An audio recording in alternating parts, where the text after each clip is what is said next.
there has been an uptick in violence in the western region of Darfur. To talk more about this, we can bring in France 24's international affairs editor, Philip Turle. Philip, great to see you as always.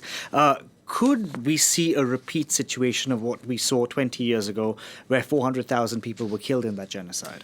Well, the bottom line here, Delano, is that unfortunately the answer to that question is yes. And there's not much really to look forward to on a positive note in any part of Sudan right now. We've been hearing about the prolonged ceasefire maybe, but I think both sides seem to believe that they have more to gain on the ground by fighting. I think both sides think they can win this conflict, and that's why we're not seeing a prolonged ceasefire or any sign of negotiations taking place in the short term. Now, one of the problems, of course, as far as that is concerned, is that the fighting is gaining more ground in Sudan, and there are fears that it could spill over again and make it even worse for the people living in Darfur. People have already fled into Darfur to avoid the fighting elsewhere in Sudan.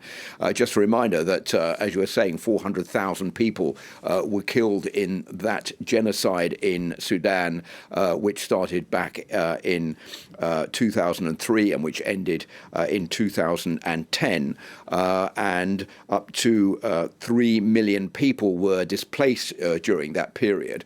And I think there is a lot of worry in Darfur itself that the lack of natural resources, competition over grazing rights and farmland, plus pressure from the authorities in Sudan, all of the elements that created this situation at the start of the war back in 2003 could return to that area and provoke a return to the conflict. One of the big problems is that there's a feeling in Darfur that those responsible, the Janjaweed militia, for example, Sudan's president Omar al-Bashir, have never been brought to justice. They've never had to answer for the crimes that they committed during that period. And that is why there's growing worries in Darfur that there could be a return to that very difficult situation that they went through all those years ago. And what can be done to ensure that what happens in Darfur isn't, taking its cues from what's happening, the violence in the rest of the country? Well,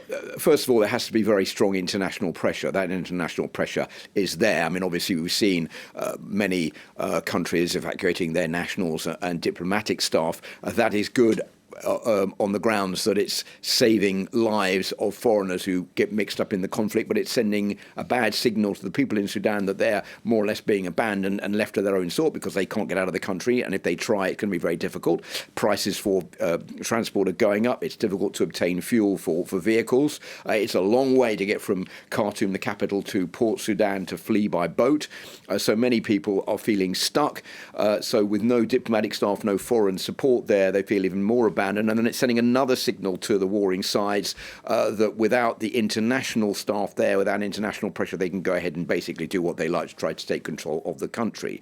So there has to be strong international pressure on the two sides to come to the negotiating table. And I think, coming back to what I was saying just now, there are calls, particularly from the British government, which issued a statement yesterday, a report arguing that because there had not been sufficient steps taken to bring all of those perpetrators of the Darfur conflict to justice, that also opened the door to the threat that the conflict could return to the country because basically all those responsible were never tried. And the other element, which is a little bit more worrying here, is that the Janjaweed militia, which was responsible and given the green light by the government to go in and commit this genocide over the years from 2003, has since evolved into the RSF, the Rapid Support Forces of General Hamdan. So there are worries also that if this situation gets out of hand, they may find themselves a refuge in Darfur,